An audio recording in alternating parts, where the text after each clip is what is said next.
الحمد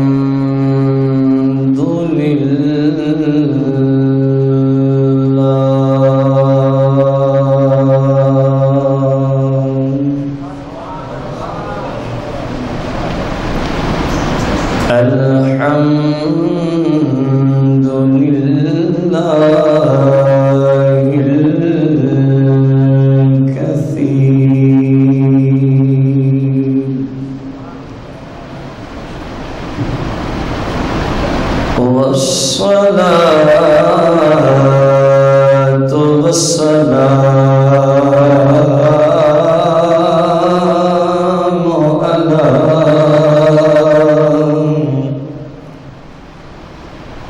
على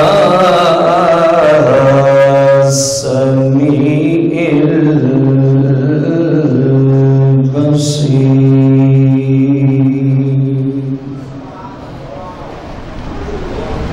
وعلى آله وأصحابه وأزواجه وعلماء ملته أجمعين.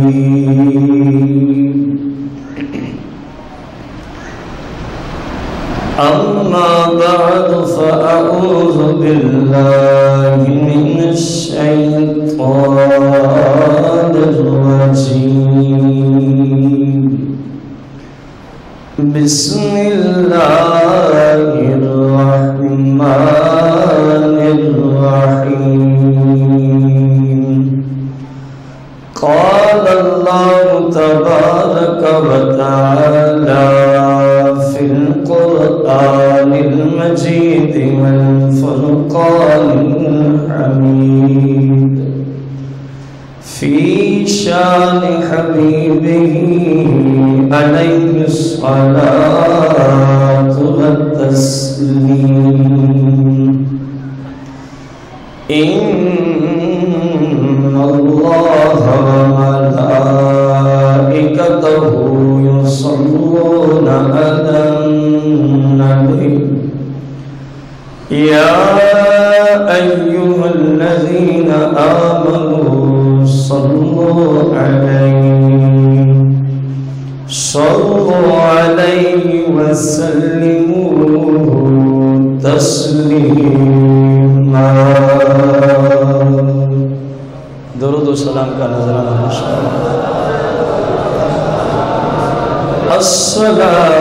الصلاة والسلام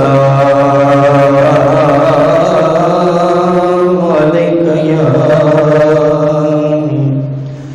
یا سیدی یا رسول اللہ. الصلاة والسلام علیک یا سیدی یا حبیب اللہ.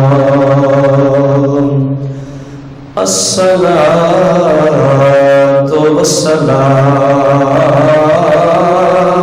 علیک یا سیدی یا حاضر و یا نازل للعالمین. الصلاة والسلام علیک یا سیدی یا رحمت للعالمین. الصلاة والسلام علیک یا سیدی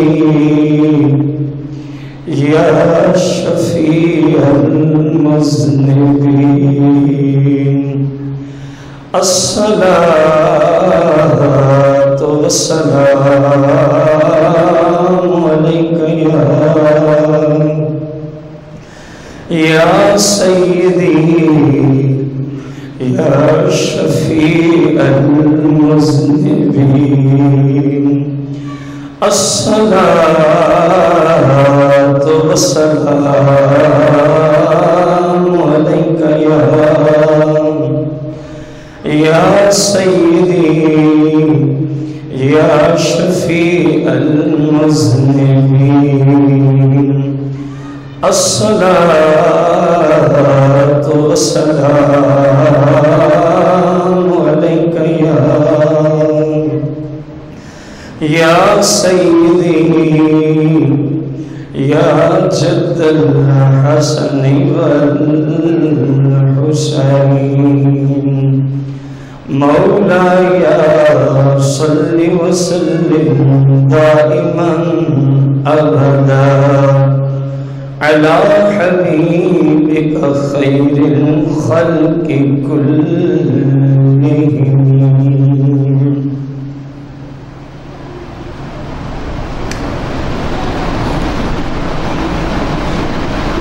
جو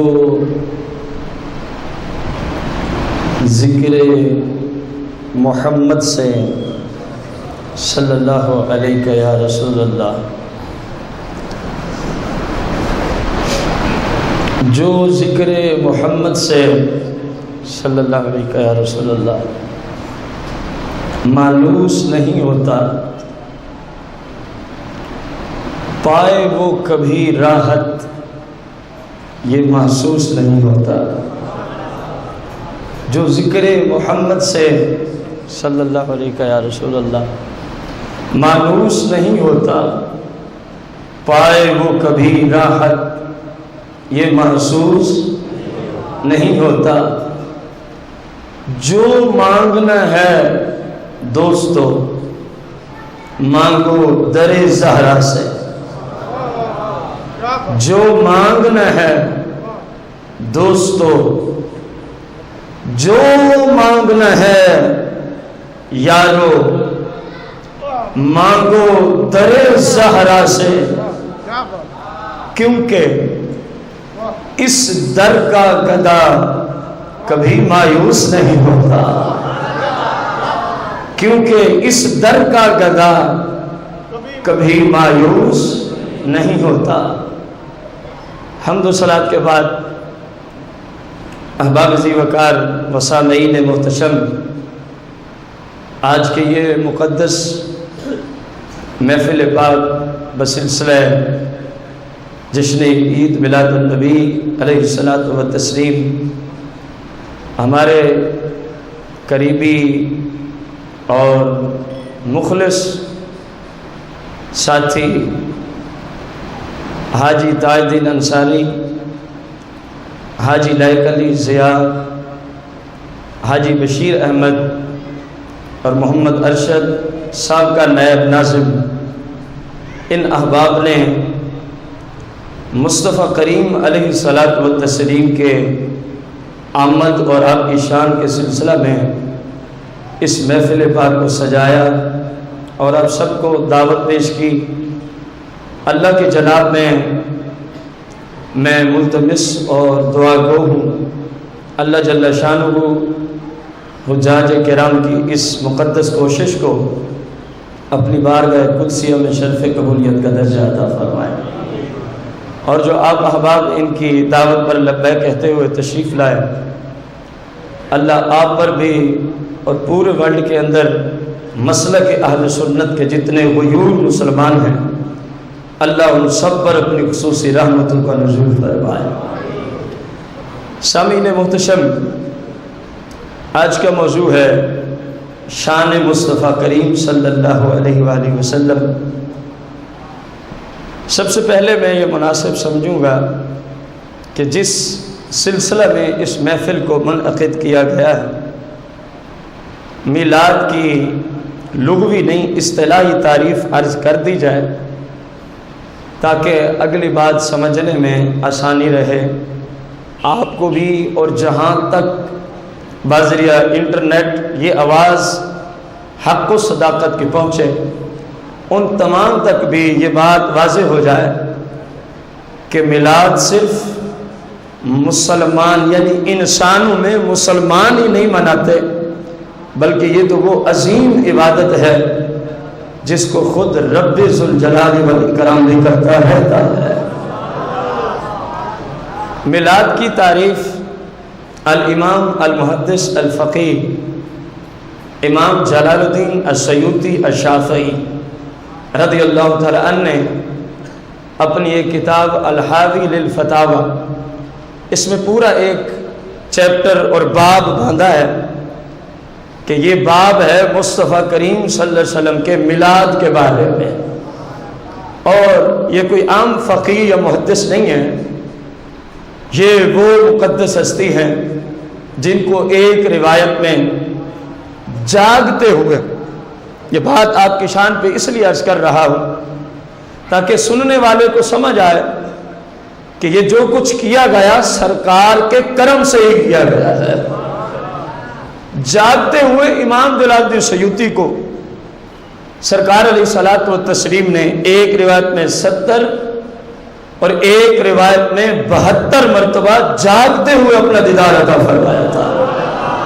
تو ایسی ہستی نے اپنی ایک کتاب میں باب باندھا ہے کہ یہ باب رسول کریم کے میلاد کے بارے میں ہے، اور میلاد کا باب سیاہ ستہ کے ائمہ میں سے امام ترمذی نے جامع ترمذی کے اندر بھی باندھا ہے، باب ما جاء فی میلاد النبی صلی اللہ علیہ وسلم۔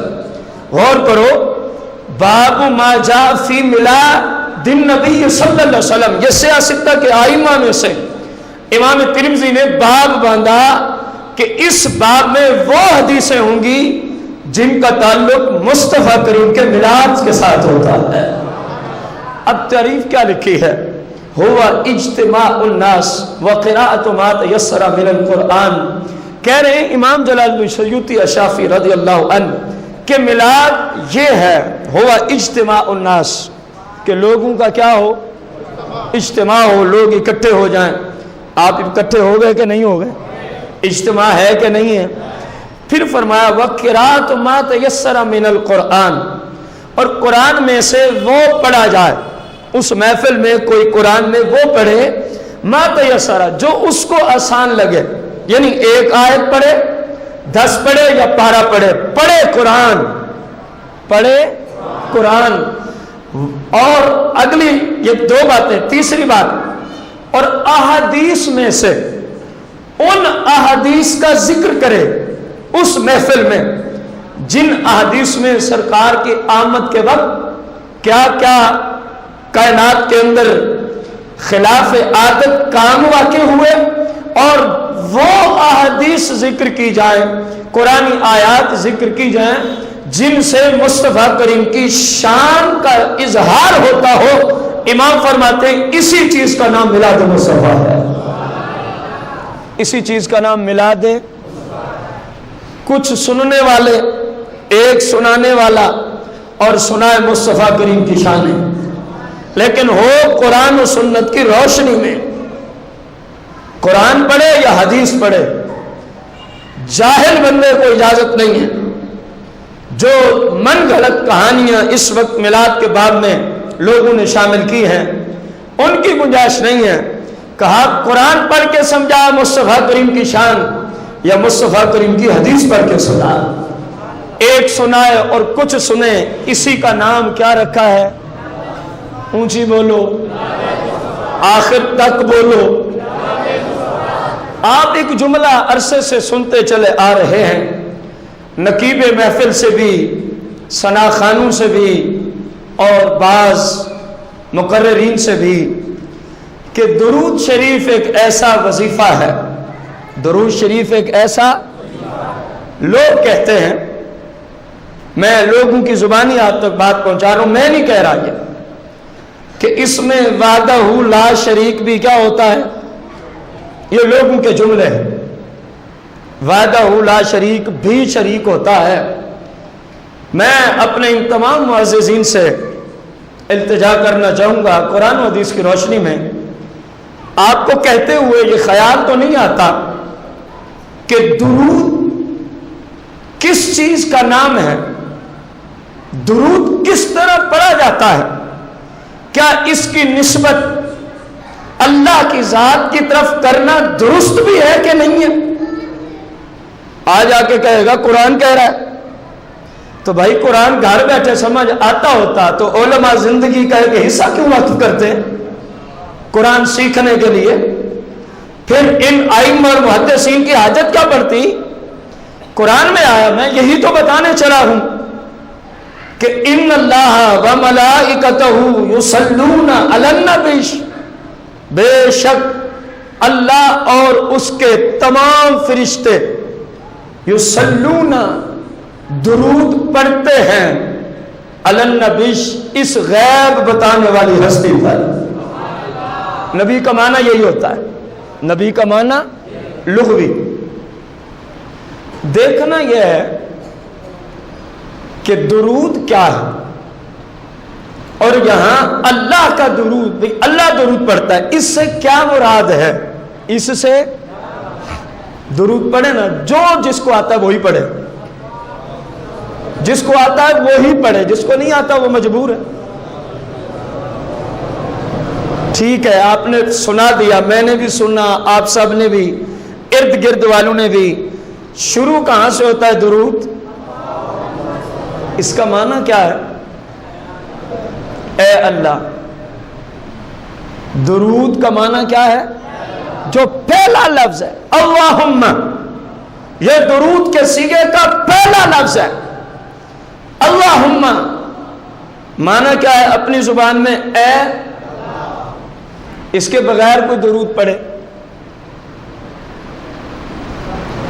احادیث میں جتنے درود ہیں، کتب کے اندر جتنے درود ہیں، اللہم کے بغیر درود پڑھو، کوئی ہے درود ایسا؟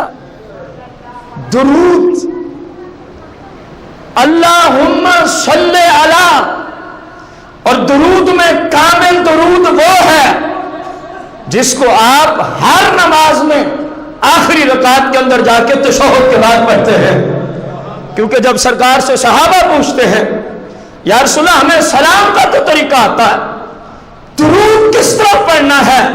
تو مصطفیٰ کریم نے درود ابراہیمی کی تعلیم عطا فرمائی تھی۔ اللہم صلی علی، اللہم کا معنی اے۔ اب یہ تو ہے آپ کا درود، جب آپ پڑھیں تو معنی ہوتا ہے اے اللہ صلی، خصوصی رحمت نازل فرما، خصوصی رحمت نازل فرما۔ اللہم صلی علی محمد صلی اللہ علیہ وسلم، سرکار کے ذات پر، وآلہ واصحابہ وازواجہ، تمام کی ذات پہ اے اللہ تو کیا بھیج؟ خصوصی رحمت بھیج۔ اب میرا آپ سے سوال ہے، کیا اللہ بھی اسی طرح درود پڑھتا ہے؟ میں صحیح بخاری سے حوالہ پیش کرنے جا رہا ہوں، میں کوئی گھر سے تو نہیں فتویٰ دوں گا۔ اللہ کا درود کیا ہے؟ باتیں تو ہم نے سنی ہیں کہ اللہ بھی اس میں شریک ہے۔ کس طرح شریک ہے؟ اللہ کس طرح درود پڑھتا ہے؟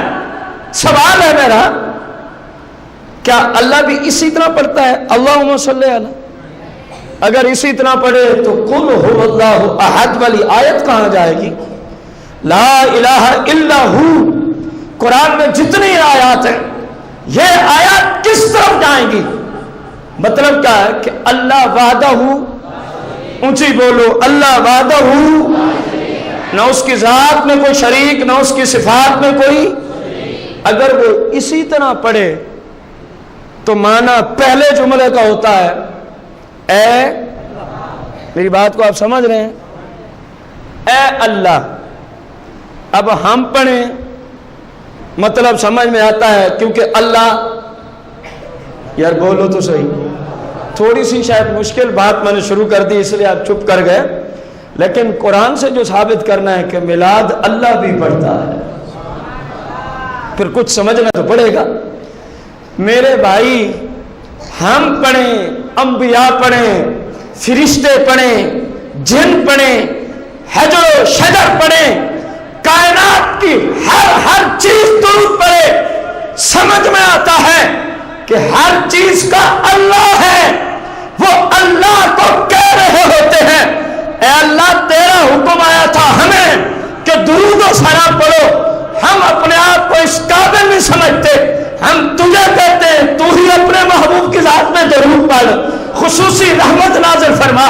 سوال یہ ہے، قرآن کہتا ہے اللہ بھی پڑھتا ہے، میں نے سوال اٹھایا پھر اللہ کا درود کیا ہے؟ اگر وہ بھی پڑھے اسی طرح اللہم صلی علی، تو مانا ہوگا معاذ اللہ کوئی اللہ کے آگے اور اللہ ہے، حالانکہ یہ قرآن کی تعلیمات کے خلاف ہے، یہ احادیث کی تعلیمات کے، یہ مسلمانوں کے عقائد کے، کیونکہ اگر اور آگے ہے تو پھر وہ وحدہ لا شریک نہ رہا۔ قرآن کہہ رہا ہے قل هو اللہ احد، آپ فرمائیں کہ اللہ ایک ہے۔ اب مطلب واضح ہوا کہ اللہ کا درود اس طرح نہیں ہے، اللہم صلی علی سے اللہ کا درود شروع۔ اب سننا، صحیح بخاری شریف کتاب التفسیر، کتاب کا نام کیا ہے؟ تفسیر، سورہ الاحزاب کی تفسیر میں امام محمد بن اسماعیل المشہور امام بخاری، امام بخاری کا نام ہے محمد، آپ کا نام ہے، بن اسماعیل، اسماعیل کے آپ بیٹے ہیں۔ آپ صحیح بخاری میں ان اللہ و ملائکتہ یصلون علی النبی کی تفسیر کرتے ہوئے یہی سوال اٹھاتے ہیں کہ اللہ کا درود کیا ہے؟ اللہ کا درود میلاد کی تعریف آپ کے ذہنوں میں ہے؟ کوئی ایک پڑھے اور بقایا سارے؟ پڑھنا کیا ہے؟ جس سے رسول اللہ کی شان کا اظہار ہوتا ہو، جس سے مصطفیٰ کریم کی عزت و عظمت کا اظہار ہوتا ہو۔ اب غور کرنا، میلاد کی تعریف کو ذہنوں میں بٹھاتے ہوئے امام بخاری نے کہا اللہ کا درود کیا ہے؟ خود ہی لکھتے ہیں آگے، قال ابو العالیہ صلاۃ اللہ، کہتے ہیں ابو العالیہ نے اللہ کا درود یوں لکھا ہے، جس کو امام بخاری نے قرآن کی آیت کی تفسیر کرتے ہوئے لکھا۔ کیا درود لکھا ہے اللہ کا؟ ثناؤہ علیہ عند الملائکہ، ثناؤہ علیہ عند الملائکہ، اللہ کس طرح درود پڑھتا ہے۔ حوالے کے طور پہ قرآن کی آیت پڑھی، تفسیر کے حوالے کے لیے صحیح بخاری کتاب و تفسیر پیش کر رہا ہوں، اور پوری کائنات میں کسی کو اس بات پر اعتراض ہو، ہم میدان میں اتر کر صحیح بخاری کو سامنے رکھ کے اپنے یہ جملہ امام بخاری کے عقائد سے ثابت کر کے دے دیں گے۔ نعرہ تکبیر، نعرہ رسالت، نعرہ حیدری، نعرہ غوثیہ، علماء اہل سنت۔ ثناؤہ علیہ عند الملائکہ، امام بخاری فرماتے ہیں او لوگو، اللہ تو یوں درود پڑھتا ہے، اللہ نبی علیہ السلام کی شان بیان کرتا ہے، مصطفیٰ کریم کی تعریف بیان کرتا ہے، عند الملائکہ، اللہ مصطفیٰ کی شان بیان کرتا ہے، مجمع میں فرشتے آئے ہوئے ہوتے ہیں۔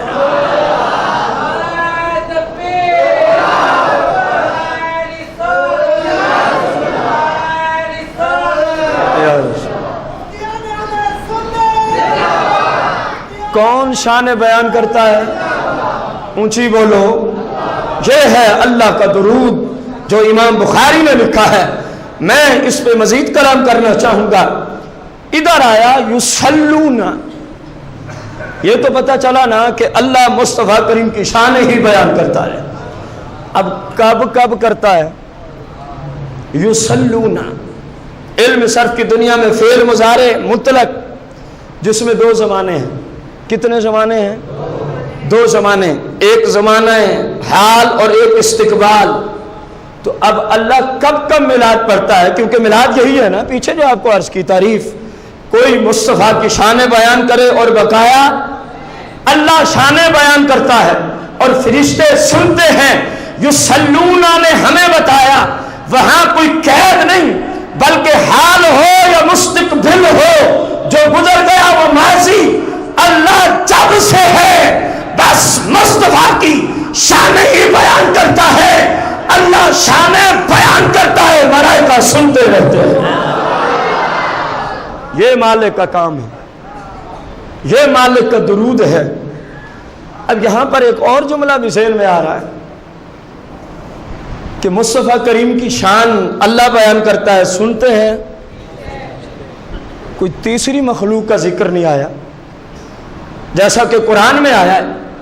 اللہ کی توحید کا ذکر ہوا ہے، ایک روز میثاق جلسہ منعقد ہوا، اس میں مشرک بھی ہیں، کافر بھی ہیں، یہودی بھی ہیں، عیسائی بھی ہیں، سارے ہیں، مسلم بھی ہیں، لیکن ادھر قرآن کی آیت کہہ رہی ہے جب بات آتی ہے مصطفیٰ کریم کی شان کی، پڑھنے والا اللہ ہے، سننے والے فرشتے ہیں، اللہ بے مثل و بے مثال ہے، فرشتے طیب و طاہر ہیں، تو اہل سنت کو ایک جملہ مل گیا کہ مصطفیٰ کریم کی شان بیان کرنا اور سننا یہ صرف ان لوگوں کا خاصہ ہے جو ایمانیات اور عقائد کی دنیا میں طیب بھی ہوتے ہیں، طاہر بھی ہوتے ہیں،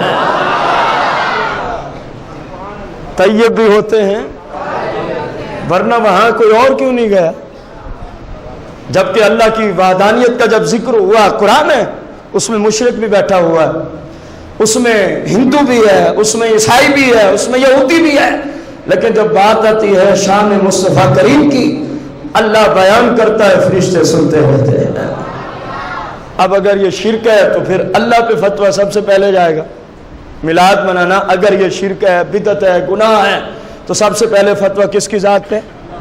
پھر یہ جو سارے امام بخاری کے پیچھے کھڑے ہیں جنہوں نے یہ لکھا ہے، پھر امام بخاری پہ بھی جائے گا، پھر تمام محدثین پہ بھی شرک کا فتویٰ۔ تو اتنے لوگوں پہ شرک کا فتویٰ لگ نہیں سکتا کہ حدیث اس کو روک رہی ہے۔ تو معلوم ہوا یہ عین توحید ہے، یہ اسلام ہے، یہ کام اسلام کے خلاف۔ میرا آپ سے ایک سوال ہے، اب بھی بخاری شریف ہے، کتاب النکاح سے حدیث مبارکہ ہے، اگر بالفرض کوئی کافر کوئی ہماری ہی طرح نماز پڑھ لے، ہماری ہی طرح روزہ رکھ لے، ہماری ہی طرح زکوٰۃ دے دے بالفرض، تو آپ سے سوال ہے کیا کافر کو ان عبادات کا کوئی فائدہ ہوگا؟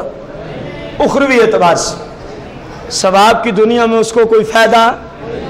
غور کرنا، صحیح بخاری ہے، کتاب النکاح ہے، جس وقت رسول کریم صلی اللہ علیہ وسلم اس کائنات میں ظاہری طور پہ جلوہ گر ہوتے ہیں، تو ابو لہب جیسے بے ایمان کی ایک لونڈی ہے جو ابو لہب کو جا کے کہتی ہے کہ آپ کو مبارک ہو، اللہ پاک نے آپ کو بھتیجا عطا فرمایا۔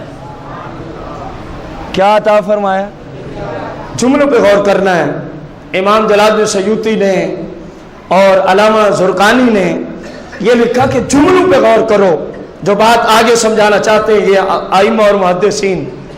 کہنے لگی آپ کو مبارک ہو، اللہ نے آپ کو بھتیجے کی جب بات سنی تو ابو لہب کو خوشی ہوئی۔ کیا ہوئی؟ اسی خوشی میں اپنی لونڈی کو کہتا ہے جا، میں نے تجھے اپنے بھتیجے کی ولادت کی خوشی میں آزاد کر دیا۔ دن گزرتے گئے، جس طرح میں اور آپ ایک دن دنیا سے چلے جائیں گے، تو ابو لہب نے بھی جانا تھا، مر گیا۔ عبداللہ بن عباس رضی اللہ تعالیٰ عنہ اس حدیث کے راوی ہیں، فرماتے ہیں کہ گھر والوں میں سے کسی نے دیکھا ابو لہب کو اور پوچھا کیسی گزر رہی ہے؟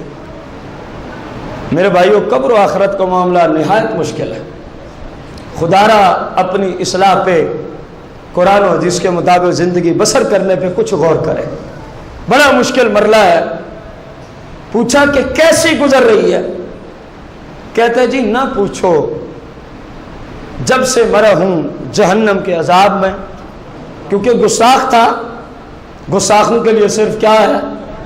دوزخ ہی ہے، اس کے سوا کچھ نہیں ہے۔ لیکن کہتا ہے جب سوار شریف کی رات آتی ہے، کون کہہ رہا ہے؟ اتنا بڑا کافر جس کی مذمت میں اللہ پاک نے قرآن کی پوری ایک سورت کو نازل فرما دیا. کہتا ہے جب سوار کی رات آتی ہے تو مجھے جس طرح میں نے لونڈی کو یوں کہا تھا نا جا تجھے آزاد کیا ہے، اسی انگل سے کچھ پینے کو دیا جاتا ہے اور میرے عذاب میں اور میری پیاس میں کچھ تخفیف ہو جاتی ہے. کچھ کیا ہو جاتی ہے؟ کیونکہ میں نے اپنے بھتیجے کی ولادت کی خوشی میں اتنا کچھ کیا تھا کہ اپنی لونڈی کو کیا کیا تھا؟ آزاد کیا تھا. مجھے اس کا فائدہ ہر سوار کی رات قبر میں پہنچتا ہے. قبر میں اب اس پہ ائمہ نے کلام کیا جو آپ کو سنانا تھا، اس لیے یہ حدیث عرض کی. ائمہ نے لکھا نمبر 1 سرکار کی ولادت کی خوشی کرنے والا یہ کافر ہے. نمبر 2 زندگی میں فقط ایک بار خوشی کی ولادت مصطفیٰ کریم کی. نمبر 3 نبی سمجھ کے نہیں، رسول سمجھ کے نہیں، اللہ کا محبوب سمجھ کے نہیں، بلکہ فقط اپنا بھتیجا سمجھ کے. محدثین لکھتے ہیں اس حدیث کی شرح میں وہ کافر تو مسلم وہ بھتیجا سمجھ کے ولادت کی خوشی کرے اور تو اپنا مصطفیٰ کریم کو آقا و مولا نبیوں کا امام سمجھ کے خوشی کرے. اس نے زندگی میں ایک بار کی اور وہ بھی کفر کی حالت میں، اور تو ایمانیات کی دنیا میں بار بار مصطفیٰ کریم کی ولادت کی خوشیاں کرتا ہے. امام زرقانی یہاں پہنچ کے لکھتے ہیں لامری فرمایا اگر کوئی مجھ سے پوچھے کہ اس کا تقابل کیسے ہوگا، ایک جانب کافر ہے جس کو نماز پڑھے کوئی فائدہ نہیں ملتا، روزہ رکھے کوئی فائدہ نہیں ملتا، وہ زکات دے کوئی فائدہ نہیں ملتا، لیکن جب بات آتی ہے مصطفیٰ کریم کی ولادت کی خوشی منانے کی تو رب نے اپنی تقدیر کا فیصلہ بدل دیا. فرمایا کافر نماز پڑھے کچھ نہیں دوں گا، روزہ رکھے کچھ نہیں دوں گا، زکات دے کوئی فائدہ، لیکن ہو کافر میرے نبی کو بھلے بھتیجا ہی سمجھ کے ولادت کی خوشی کرے، میں رب کافر کو بھی اس کا کچھ نہ کچھ حصہ ضرور عطا کر دیتا ہوں.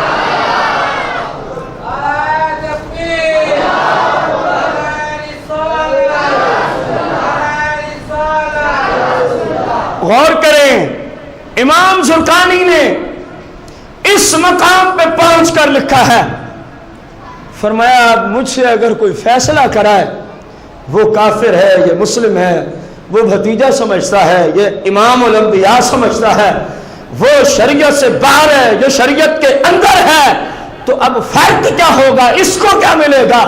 فرمایا لعمری میں تو اپنی جان کی قسم اٹھاتا ہوں، میں تو اپنی جان کی قسم اٹھاتا ہوں کہ مجھے اپنی جان کی قسم ہے جو بندہ شریعت والا میرے نبی علیہ السلام کی ولادت کی خوشی کسی بھی اعتبار سے کرے گا، کہتے ہیں مجھے اپنی جان کی قسم ہے میرا رب اس کو جنت عطا فرما دے گا، میرا رب اس کو جنت عطا فرما دے گا. رسول کائنات فخر موجودات علیہ الصلاۃ والتسلیم کی شان و عظمت فیض القدیر شرح الجامع الصغیر جلد نمبر 1 غور کرنا.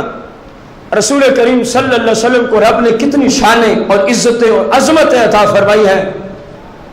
علامہ عبد الرؤوف المناوی امام جلال الدین سیوطی رضی اللہ عنہ کی کتاب الجامع الصغیر احادیث مبارکہ اس کی شرح کیا آپ نے. فیض القدیر 8 جلدوں پہ مشتمل. پہلی جلد میں ایک حدیث مبارکہ کو نقل کرتے ہیں، پہلی جلد میں ایک حدیث مبارکہ کو غور کرنا. کیا فرماتے ہیں کہ سرکار مدینہ علیہ السلام نے فرمایا قیامت کے دن، کس دن کی بات ہے؟ جب ہم یعنی مصطفیٰ کریم علیہ السلام اپنی طرف نسبت کر رہے ہیں، جب میں جنت کے دروازے تک پہنچوں گا. کہاں تک پہنچوں گا؟ جنت کے دروازے تک، اور جنت کا دروازہ میرے لیے کھول دیا جائے گا. اب غور کرنے والی بات ہے جو علامہ عبد الرؤوف المناوی نے فیض القدیر کی پہلی جلد کے اندر لکھی ہے. فرماتے ہیں آقا کریم صلی اللہ علیہ وسلم اجد الجبارہ مستقبلی، فرمایا لوگوں جب میں قیامت کے دن جنت کے دروازے کو دستک دے کے جب میرے لیے کھولا جائے گا، جب اندر داخل ہوں گا، فرمایا عاجز الجبارہ مستقبلی، فرمایا میرے غلاموں کسی کا استقبال کوئی کرتا ہے، کسی کا استقبال کوئی کرتا ہے۔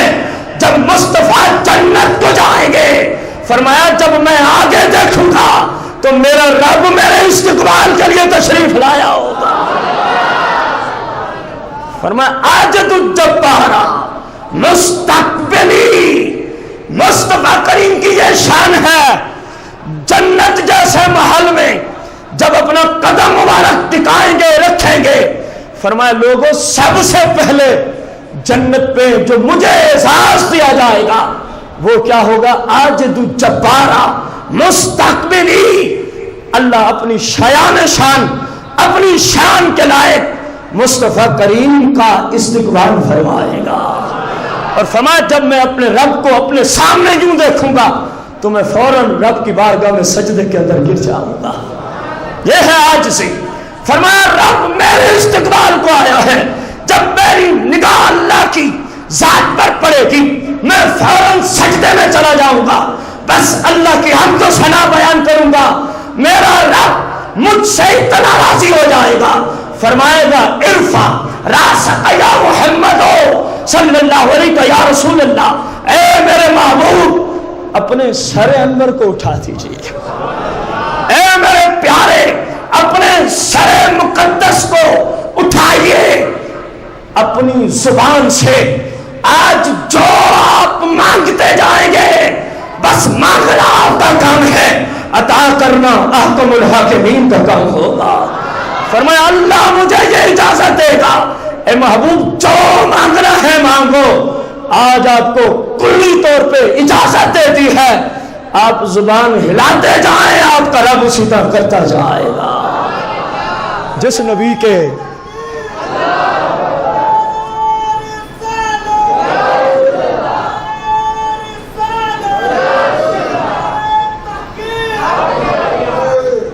جس نبی علیہ السلام کے میلاد اور آپ کی شان کے جلسے اور اجتماع میں آپ تشریف لائے ہیں، غور تو کرو کتنی بڑی شان ہے۔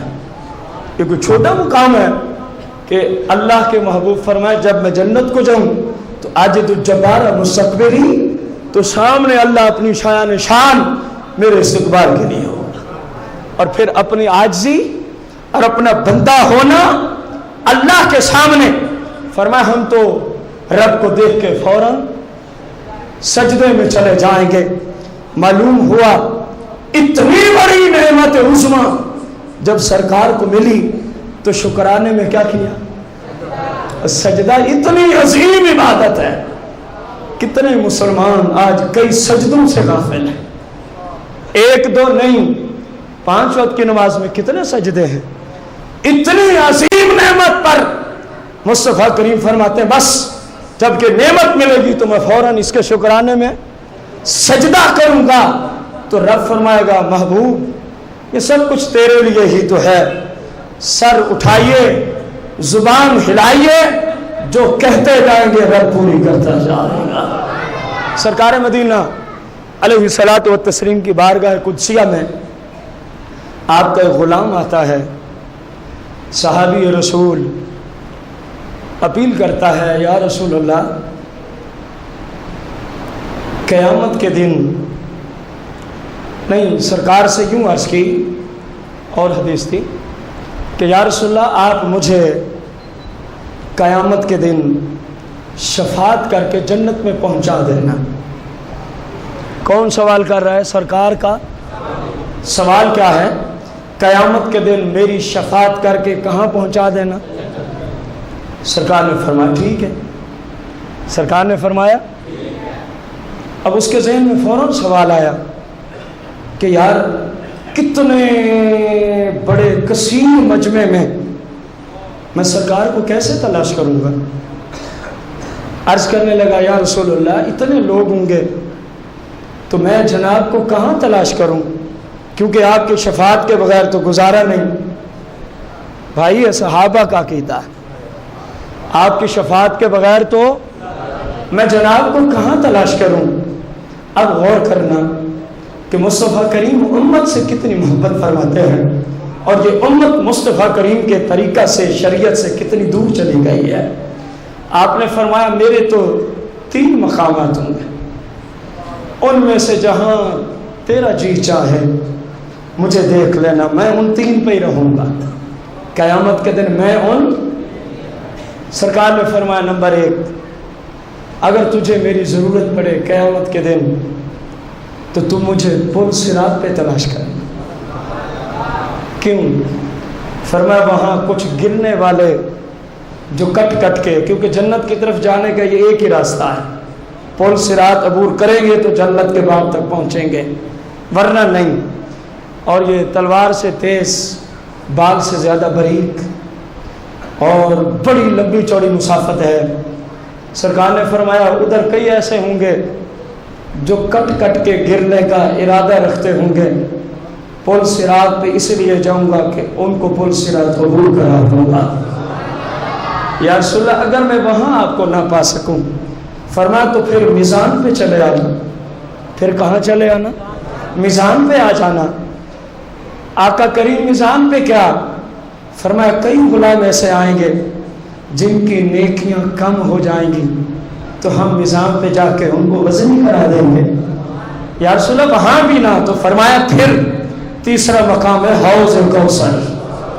حوض کوثر مجھے وہاں دیکھنا، کیونکہ میری امت کو جب پیاس ستائے گی تو میں حوض کوثر پہ جا کے ان کو آب کوثر کے جام بھر بھر کے پلاؤں گا۔ فرمایا میرے غلام میں تیری شفاعت تو کر دوں گا، لیکن جب تلاش کی حاجت پڑے تو ان 3 مقامات میں سے کسی ایک پہ مجھے تو پا لے گا۔ غور کرو مصطفیٰ کریم کو ہم سے کتنی محبت ہے، کتنی الفت اور پیار اور شفقت فرمائی اپنی امت پہ۔ جہاں بھی دیکھا کبھی فرمایا ادھر ان کو مشکل ہوگی پل صراط پہ تو ہم حل کر دیں گے، کبھی میزان پہ مشکل آئے گی تو ہم حل کر دیں گے، کبھی حوض کوثر پہ جا کے پیاس کی مشکل کو مٹا دیں گے۔ اور بھائی سیاح کی حدیث پڑھی ہے میں نے، جو نبی قیامت کے دن بھی امت کے لیے مشکل کشا ہو، کیا خیال ہے وہ نبی دنیا میں مشکل کشا نہیں ہو سکتا؟ تفسیر کا نام ہے تفسیر ابن کثیر، حافظ ابن کثیر رضی اللہ تعالی عنہ کی تفسیر ہے، سورہ نساء ہے، آیت نمبر 64 کے تحت کلام لکھتے ہیں، فرماتے ہیں امام عتبی کہتے ہیں کنتو جالسا عند قبر نبی صلی اللہ علیہ وسلم، میں رسول کائنات فخر موجودات علیہ الصلوۃ والتسلیم کی قبر مبارک کے بالکل قریب بیٹھا تھا۔ کنتو جالسا عند قبر نبی صلی اللہ علیہ وسلم، میں کہاں بیٹھا تھا؟ سرکار کی، اور لکھا کس نے ہے؟ بھول گئے۔ تفسیر کا نام ہے ابن کثیر، عربی زبان کی تفسیر ہے، اگرچہ اردو میں بھی ملتی ہے، میں جس سے حوالہ لایا ہوں وہ عربی کی۔ حافظ ابن کثیر نے سورہ نساء کی آیت نمبر 64 کے تحت، اور یہ صرف آپ نے نہیں لکھا، بہت سارے عربی مفسرین نے لکھا، آپ کا حوالہ دینے میں کوئی حکمت سمجھی گئی اس لیے دیا۔ حافظ ابن کثیر نے لکھا امام عتبی سرکار کی قبر انور پہ بیٹھے ہیں، اور ایک دور دراز سے شخص چلتا چلتا سرکار کی قبر پہ آ پہنچا اور یوں کہنے لگا السلام علیکہ یا رسول اللہ، السلام علیکہ یا رسول اللہ۔ کہنے لگا اے اللہ کے رسول آپ پہ سلامتی ہو، میں نے تو قرآن میں یوں پڑھا ہے اللہ کا فرمان، یہ سورہ نساء کو آیت نمبر 64 کو اس نے پڑھا کہ اللہ نے فرمایا جب تمہارے اوپر یہ مشکل آ جائے کہ تم گناہ کر کر کے اپنی جان پہ ظلم کر بیٹھو، جب تم اپنے ساتھ میری نافرمانیاں کر کر کے زیادتیاں کر بیٹھو، تو پھر ایک ہی راستہ ہے، جب اتنی بڑی مشکل آ جائے کہ اللہ کی نافرمانیاں کر کر کے پاپی بن جاؤ، اب اس مشکل کو اللہ کی ناراضگی کو اپنے آپ سے اگر دور کرانا ہو تو ہم نے قرآن میں پڑھا ہے، اللہ تو ہمیں آپ کا در مقدس بتاتا ہے۔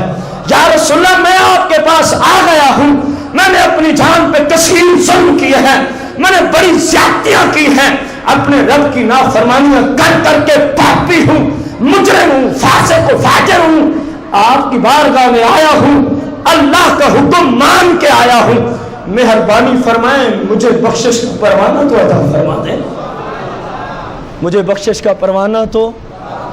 سرکار کہاں ہے؟ اوے بولو تو صحیح۔ قبر انور میں اتنا اپنا رونا سنا کے یہ واپس چلا۔ قطبی کہتے ہیں میں اچھا خاصا جاگ رہا تھا، پتہ نہیں چلا، فوراً نیند آ گئی۔ انہوں نے کہا آ گئی، میں کہتا ہوں مصطفیٰ نے سلا دیا۔ فرمایا اب سو جا، وقت آ گیا تیرے سونے کا۔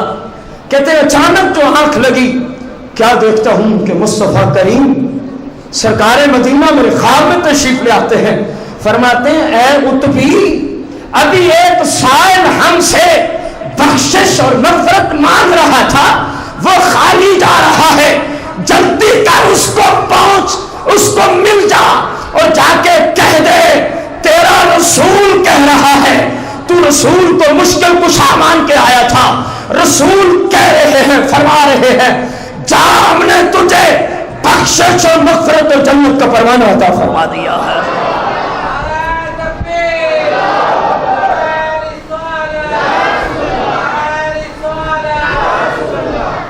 میرے آقا کی تو یہ شان ہے، کوئی صدا کرے تو صحیح، کوئی بھیک مانگے تو صحیح، میرے آقا یوں دیتے ہیں کہ مانگنے والے نے بھی کبھی نہیں سوچا کہ اتنا خیرات مل جائے گی، اتنا خیرات۔ وہ تو یہ سوچ کے جا رہا تھا، بس کہہ دیا امید ہے قبول ہو جائے گی۔ سرکار نے اتنا کرم فرمایا، قطبی کو سلایا، خواب میں تشریف لائے، فرمایا جاؤ اس کو کہہ دے، سرکار فرما رہے ہم نے تجھے جنت عطا فرما دی۔ اب ایک بندہ قبر میں ہو، اگر وہ سنتا ہی نہ ہو، معاذ اللہ وہ مر کے معاذ اللہ مٹی ہو چکا ہو، تو پھر اس سائل کی پکار کو کس طرح سنا، پھر سائل کا جواب کس طرح دیا، پھر سائل کی مشکل کس طرح دور کی۔ میرے بھائی قرآن و سنت کا یہ عقیدہ ہے، مصطفیٰ جیسے ذہنی حیات میں تھے، پردے کے بعد بھی ویسے ہی ہیں۔ میرے آقا سے نہ ذہنی حیات میں کائنات کا کوئی ذرا چھپا تھا، نہ اب قیامت تک میرے آقا سے کوئی ذرا چھپ سکتا ہے، سب کچھ میرے آقا کی نگاہوں کے سامنے ہے۔ حتیٰ کہ میں اور آپ اور میرے اور آپ کے دل کے تصورات، خیالات، کوئی کہے جی عشق اور محبت میں جوش میں آ کے جملہ بول دیا، کوئی حوالہ نہ دیا، سن، آج سے تقریباً 800 سال پہلے کا محدث ہے علامہ ابن حاج المدخل شریف کے اندر، عربی محقق ہیں، عربی کی کتاب ہے، آپ لکھتے ہیں اے میرے مسلمان بھائی، جب بھی جس جگہ جہاں کا ہندو ہو، اس ارادے اور اس عقیدے کے ساتھ رہا کر کہ مصطفیٰ کریم تجھے بھی دیکھ رہے ہیں، تیرے دل کے خیالات کو بھی جانتے ہیں۔ میرے بھائی دل کے خیالات وہ ہوتے ہیں جو ابھی تک الفاظ کی دنیا تک پہنچے نہیں ہوتے، کیونکہ الفاظ تو تب بنتا ہے جب دل والی بات زبان سے بندہ بول دیتا ہے۔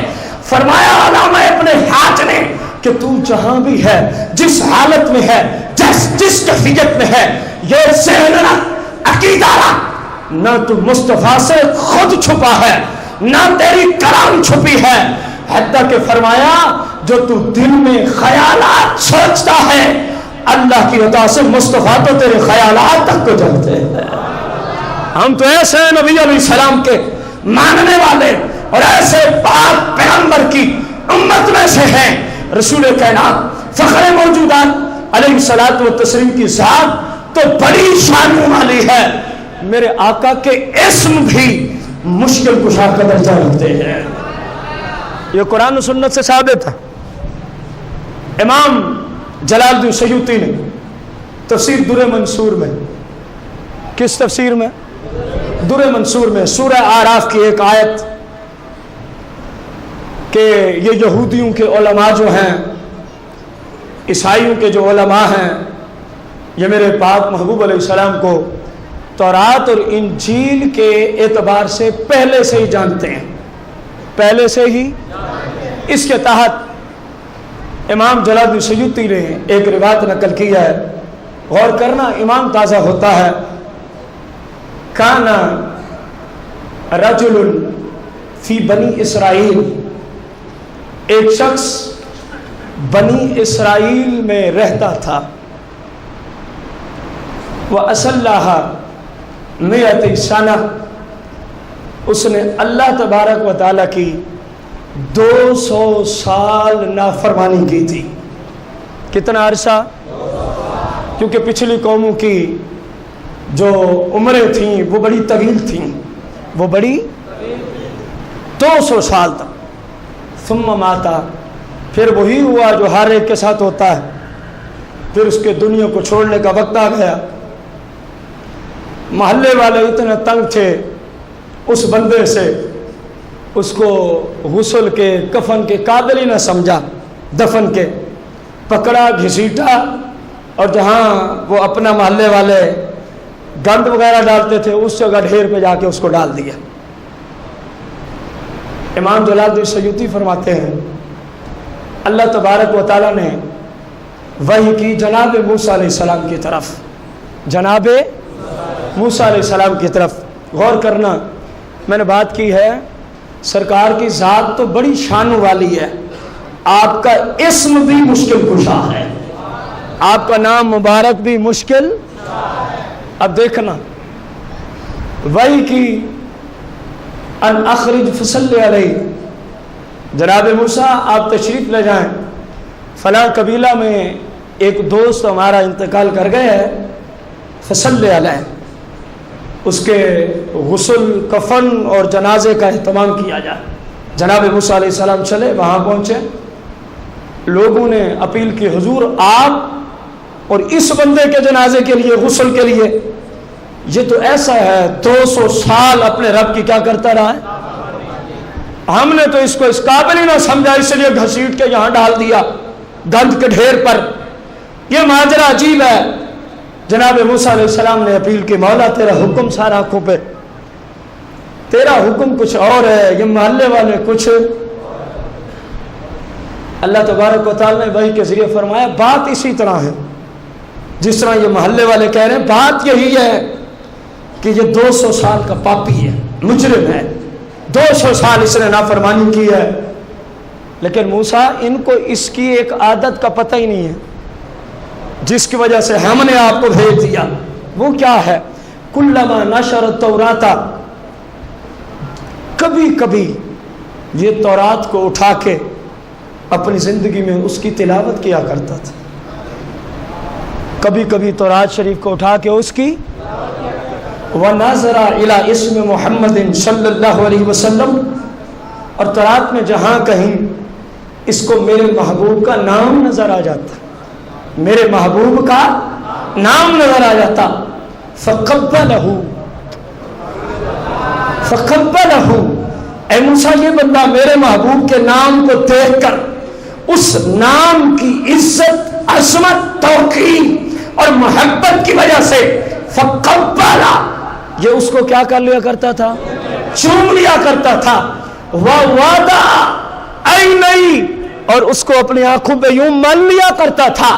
اے موسیٰ اس کے 200 سال کے گناہ ہیں، یہ بات ٹھیک ہے، لوگوں کا نظریہ، لوگوں کی نگاہیں اس کے گناہوں کی طرف جاتی ہیں، اور میں احکم الحاکمین اس کی اس ایک عادت سے خوش ہو چکا ہوں کہ بھلے پاپی ہے لیکن میرے نبی کے نام کی تعظیم تو کرتا ہے، بھلے مجرم ہے لیکن میرے نبی کے نام کو چومتا تو ہے، آنکھوں سے لگاتا تو ہے۔ اے موسیٰ قوم کو پیغام پہنچا دو، میں نے اپنے اس بندے کے 200 سال کے گناہ اس وجہ سے معاف کر دیے کہ یہ میرے نبی کے نام کو چوما کرتا تھا۔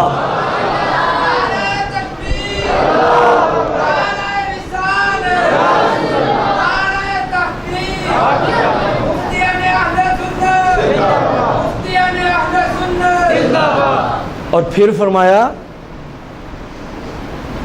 زوجتہ سبعین حورا، صرف گناہ نہیں معاف کیے اس کے، نام محمد کی برکت سے سرکار کا نام مشکل کشا کا کام کر رہا ہے۔